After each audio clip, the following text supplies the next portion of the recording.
The movie begins with detectives Mike Lowrey and Marcus Burnett running through the streets of Miami, followed by other police officers. They arrive at the hospital and run inside, entering the room where Marcus's daughter Megan gave birth to a baby boy.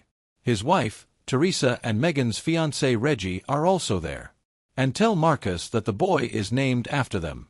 He proudly holds his grandson in a Mexican prison. Inmate Isabel Erita murmurs her spell, which attracts the attention of her guards.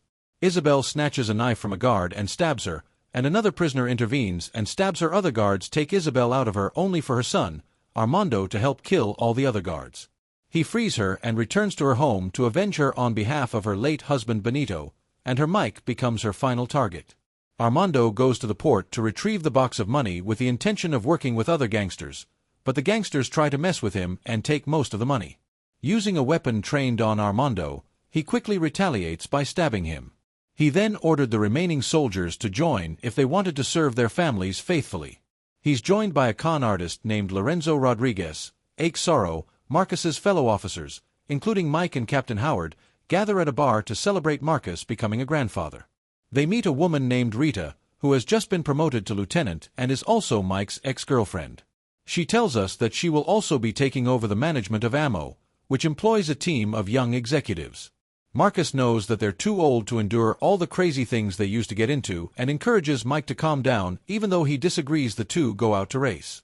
But when Mike takes the lead, Armando gets on his bike and shoots Mike dead. As the police rush to help Mike, he runs away. Mike is in to God for Mike's safety and promises he will never bring violence into the world again. Rita and Howard task Ammo, Kelly, Dawn, and Rafe to do everything in their power to investigate Mike's shooter. Meanwhile, Isabel scolds Armando for going after Mike, but she thinks she purposely wants him to die last, so she has to suffer watching others die. They stalk and murder judges, forensic analysts, and prosecutors in broad daylight. 6 months later, Megan and Reggie are married and Mike has recovered from his injury. He gives a speech at the wedding and then asks Marcus to help him catch the gunman, but Marcus refuses, fearing someone else will get hurt, and insists he is retiring. When Armando learns that Mike is awake, he uploads body camera footage of him shooting Mike. He asks Rita for help, but again, meets the same rejection. Mike goes looking for the shooter. He visits an ex-con named Manny the Butcher, and hits him in the hand with a hammer until he reveals the name of a man named Bookie Grassi, who may have information about the owner of the motorcycle, and by extension the gunman. Mike goes to Captain Howard, who reluctantly lets him go with ammunition to find Grassi. Mike quickly clashes with the intelligent Raph, but Kelly and Dawn respect Mike's position as a detective. Mike and the team go to the warehouse where Grassi drops the drop. Mike soon realized that Grassi was trying to trick the boys, intending to commit suicide. In the process, a gunfight begins and Mike tries to get Grassi out of it. However, after Grassi fends off the other thugs, he's thrown backwards by an explosion and ends up skewered by a forklift. He dies before Mike can get any information out of him. Marcus receives a call from an informant named Carver Remy, who claims that Armando is after Marcus and is trying to kill him. He asks Marcus for help and Mike tries to contact him, but Mike ignores him, thinking Marcus is a quitter. Finally, Mike picks up Marcus and accompanies him to find Remy. However, when they arrive at the hotel, Remy's body crashes into Marcus's car. Mike escapes to the hotel and fights Armando. He manages to remove the mask, but is shocked to see Armando's face. He managed to escape. Mike then accompanies Howard to his games, and the two grow closer, as Howard expresses genuine care and concern for Mike. As they were leaving, a bullet hit Howard in the throat. Armando and Sorrow were behind him, but Mike, knowing he was in sight, pulled Howard away and stayed behind the car.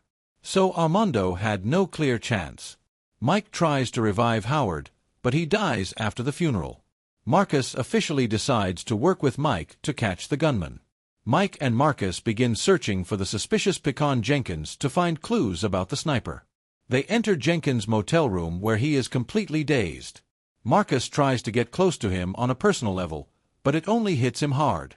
As soon as Marcus called out to them, ammunition came in and they threw Jenkins to the ground. After obtaining Jenkins' file, they recognized Zuro and planned to track him. Down next, the team goes to the club and finds Sewer there. After an attempt to arrest him, he escapes and the team ends up fighting his prey. Mike and Marcus hop on a motorcycle and sidecar, and Marcus has to break his promise to God and use a machine gun to fight off the oncoming thug. They drive out into the street and pursue Sewer O, who attempts to climb the helicopter's ladder. Mike runs, turns off the switch and clings to the ladder. Armando shoots Sewer O for the microphone. He says to Mike, "Hostile fuego," before Mike lets go and falls into the water. Back at headquarters, Mike has Dawn searched the files. Based on what Armando said, Mike realizes that Isabel is behind everything. He explained to Marcus that he was deeply embedded in the Oz cartel before they joined forces, and that he had an affair with Isabel before imprisoning her and murdering her husband. Hasa el Fuego was the expression they came up with. It didn't make any sense, but it meant we'll be together until the fire goes out. She's also a big fan on her Twitter, which earned her the nickname Love Ruga. Mike concludes that Armando is his son, and that Armando is setting him up for revenge since all the victims were involved in the same incident against the Rita's family. Realizing that she knows the truth, Isabel contacts Mike and arranges to meet in Mexico City to end the situation. The team travels to Mexico for a showdown, and Isabel orders Mike to meet her at an old palace. They engage in a gunfight with Isabel's mercenaries, and the ammunition officers demonstrate their weapons, and in Dawn's case, physical skills. Marcus then shoots down a sniper helicopter, which crashes into a building, causing a fire. Armando wants to fight Mike, but he decides to confront Mike as a person and reveal his parentage to Armando. He asked Isabel if it was true, and she admitted that it was. She tries to shoot Mike, but Armando gets in the way and gets shot in the shoulder. Rita then shoots Isabel off a ledge, and she falls into the burning rubble. Marcus also falls, but Armando helps Mike pull him up and get him out of there. Afterwards, the team gets along better and celebrates Rita's promotion as the new Captain Mike, and Marcus join Baby Marcus in singing bad boy songs before the end credits roll. Mike visits Armando in prison and offers him a chance to atone for his crimes. Armando also seems interested, and the movie ends here.